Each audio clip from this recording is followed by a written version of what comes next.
It's almost 3 years since I started this channel, Lee Likes Music, and it's been a hell of a ride so far. To celebrate, I'm relaunching my Patreon membership site. Patreon is a membership platform that makes it easier for creators and artists to get paid. Nowadays, YouTube has a ridiculously strict policy on copyright, and because of that, my income from ad revenue has decreased by 3/4 this year. It's crazy. So I'm not kidding when I say that I rely on your support to keep this channel rolling. With that being said, a big thanks and a shout out to the people who already joined just a few days ago: P.S. Turner, Fernando A, and Michael Martin. To head over to Patreon, you can click the link in the description below, and what you'll find over there right now is a special offer. For the next 14 days, I'm opening a training program called the Video Essay Warrior Training. If you've ever considered creating your own channel and learn directly from an experienced YouTuber, aka me, this is the perfect offer for you. It's a pledge tier where I'll give you my YouTube blueprint. It will show you how to go from 0 to your first 1,000 subscribers. You'll get weekly live Q&A sessions, a powerful and exclusive group of video essay warriors, as I call them, people that will basically help you reach your YouTube goals quickly. And during the next 14 days, I'll give you a bonus worth $50 for free. Once a week, you'll get a 20-minute brainstorming call with me so that I can help you kickstart your channel immediately. Keep in mind, this is only included for the next 14 days, so you gotta act now if you want to grab this bonus. If you've ever dreamt of creating a video essay channel, now is the time to pull the trigger. Click the link below, and I'll see you on the other side. Sleep is an American doom metal and stoner rock band from San Jose, California, and they've often been referred to as one of the definitional bands within those genres, in addition to bands like Kyuss and High on Fire. They were founded back in 1990, they ended up breaking apart in the end of that decade, and then they got back together again in 2009 and have stayed together ever since. Now, what makes Sleep such a unique band is their third album, the 1999 released Jerusalem, and also the altered version of that album known as Dopesmoker that was released in 2003. It's an album that features one song that lasts for over 50 minutes. Some of the versions last for over an hour. On top of that, the song was very monotonous. Guitarist of the band, Matt Pike, plays the same melodic pattern, or at least almost the same melodic pattern, over and over again throughout the entire record. And when I describe it like this, it almost sounds like a boring thing to listen to. So why is this album and this song known as one of the cornerstones of stoner rock? That's the question I'm gonna answer in this video. Now, after having released their sophomore album in '92, Sleep's Holy Mountain, their record label, Earache Records, decided to encourage the band to put out a new record. The album received positive reviews, and the band had started to build a close following of fans after they'd been on tour with bands like Cathedral and Hawkwind, and so they decided to put together new material.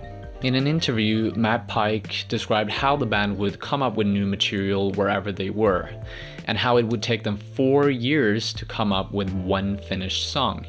Now that might seem very underwhelming to spend 4 years coming up with one completed song, but this song was to take up the entire space of this new record. They did have a few other songs up their sleeves as well during this time, but they decided not to record them simply because it was subpar to this one masterpiece that apparently they were going to put out. The use of cannabis was apparently one of the central pillars for the creative process of this album. Like vocalist and bassist Al Cisneros mentioned in an interview, quote, "I was really dependent on the space I got into when I was using it. And some of the lyrics are about that. The line, 'drop out of life with bong in hand,' was kind of the creed at that point."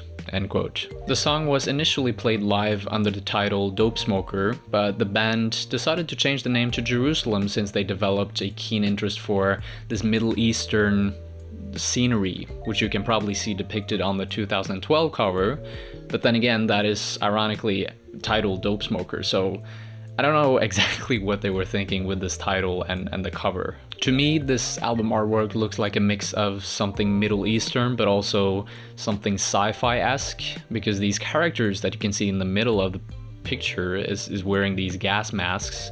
On the far left, if you Google the full album art, you can see that there's the spaceship looking thing on the left side, and on the far right you can see that this is a planet with 2 moons, or there's 2 planets in the background. So it's giving me that kind of a Star Wars vibe. Now, as I mentioned before, it took the band 4 years to fully flesh out this one song. But it wasn't just the creative process that took a long time. Because they were facing a legal battle with the record label, they had to postpone the recording process of the album with an entire year almost. In '96, they managed to sign to a new label, London Records, and this is also where they started recording the album. Now, apparently the song ended up changing a lot when they put it to tape. They decided to make it even slower, and it didn't really help when they started second-guessing themselves in the studio. There was a lot of monotony going on in the song, but at the same time, there were a lot of small nuances and changes happening throughout. So I can imagine it would be very hard to remember all of that after it must have been such a pain. And on top of that, they were using this reel-to-reel recorder to record the album, and each tape reel had a 22-minute capacity, so that meant that they had to cut the song into 3 parts and learn those 3 parts individually, making it even more complex. Because they had a lot of breaks in between their booked recording time, they ended up going home rehearsing the song more, and when they got back into the studio again, maybe a few weeks or a month later, the song would have changed again. And this is the reason why they ended up with so many different versions of this album or this song. Every time they went to practice and then went back to the studio, they would have a new version of the song. Naturally, London Records were confused about what they were gonna do with this album. They wanted to edit the song, and I don't know exactly what they meant with editing it. I guess they meant cutting it down and somehow make it more promotional or commercial. Now, the band on the other side wanted them to release the full song, the full beast of a song, out to public, and obviously this was a challenge. It was a conflict between the label and the band. And because of this conflict, Al Cisneros, the vocalist and bassist of the band, was contemplating just keeping the record for themselves too. Now, the fact that London Records hesitated to putting out this record is really not that weird once you know their background story. Sleep was apparently the first metal band that they'd ever signed, and in the past they'd worked for really big bands like Rolling Stones, the Moody Blues, ZZ Top, essentially bands that were on a completely different location in the spectrum of genres compared to Sleep. Now, there are commercial metal bands out there, and metal music had sold a lot in the past, and that's probably the reason why London Records wanted to sign them in the first place. But when Sleep turned up with this 50-minute long song, they're at a completely different realm in music. So there's no wonder why London Records stomped on the brakes when they heard this thing. Obviously, at the end of the day, they arrived at the consensus that they would release the album. And not just one version. By 2009, they had released 4 different versions by different record labels. A London Records promo disc, a Rise Above Records Cartel version, a bootleg version, and a TP Records version. So that's essentially the story of how they created it and how they ended up releasing it despite some troubles along the way. But what's also really interesting about this album is the sound and the lyrics. The sound is very typical of what you'll find on any doom or stoner rock album. It's very slow-paced, very sludgy, it's fuzzy, it's gnarly, and the vocals as well. Everything has this fuzzy, gnarly, gritty feeling to it. Kind of feels like you're in this slow motion march across the desert, and as you're walking across the desert, you're starting to hallucinate, and yeah, you get transformed into this different universe, and it's so hypnotic as well. The beat that keeps on pumping and moving forward, the very monotonous but still interesting melodies, kind of, yeah, they hypnotize you. There's also a story in the lyrics about this cannabis caravan that's traveling throughout the Middle Eastern deserts, selling weeds and seeds, obviously. Cannabis is looked upon as sort of like a religious item in the song. Grow room is church temple of the new stoner breed. Weed priests, creedsmen chant the rite.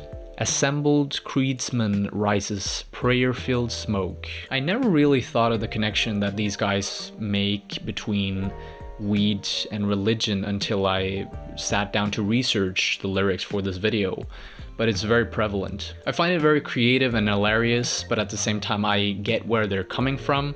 I mean, it's not a new thing that mind-altering substances are used for religious rites. That is something that's still happening today in ancient tribes in South America, for example, and it's been used in many tribes all around the world, really. So they're certainly not exploring anything completely new and uncharted in terms of themes here, but it's at the same time very refreshing to hear them be so blunt and open and straight out about it. By the way, a great documentary that you should check out if you're interested in learning more about doom metal and the stoner rock community is Such Hawks, Such Hounds. Is an amazing documentary about that scene. You can find this documentary on YouTube if you simply search for it, but I'll put the link down in the description below if you want to check it out too. It features a lot of bands like Fatso Jetson, Nebula, including Sleep, and a lot of people that worked with these bands. So really interesting watch if you want to learn more about this scene in general. So that's the end of the video. Thank you so much for watching. If you want to learn more about desert rock, the different types of desert rock bands, and also the albums that these bands have released, then make sure you hit the subscribe button, click the notification bell, and in that way you will always catch my videos once I upload them. So that's it. I'll see you later. Cheers.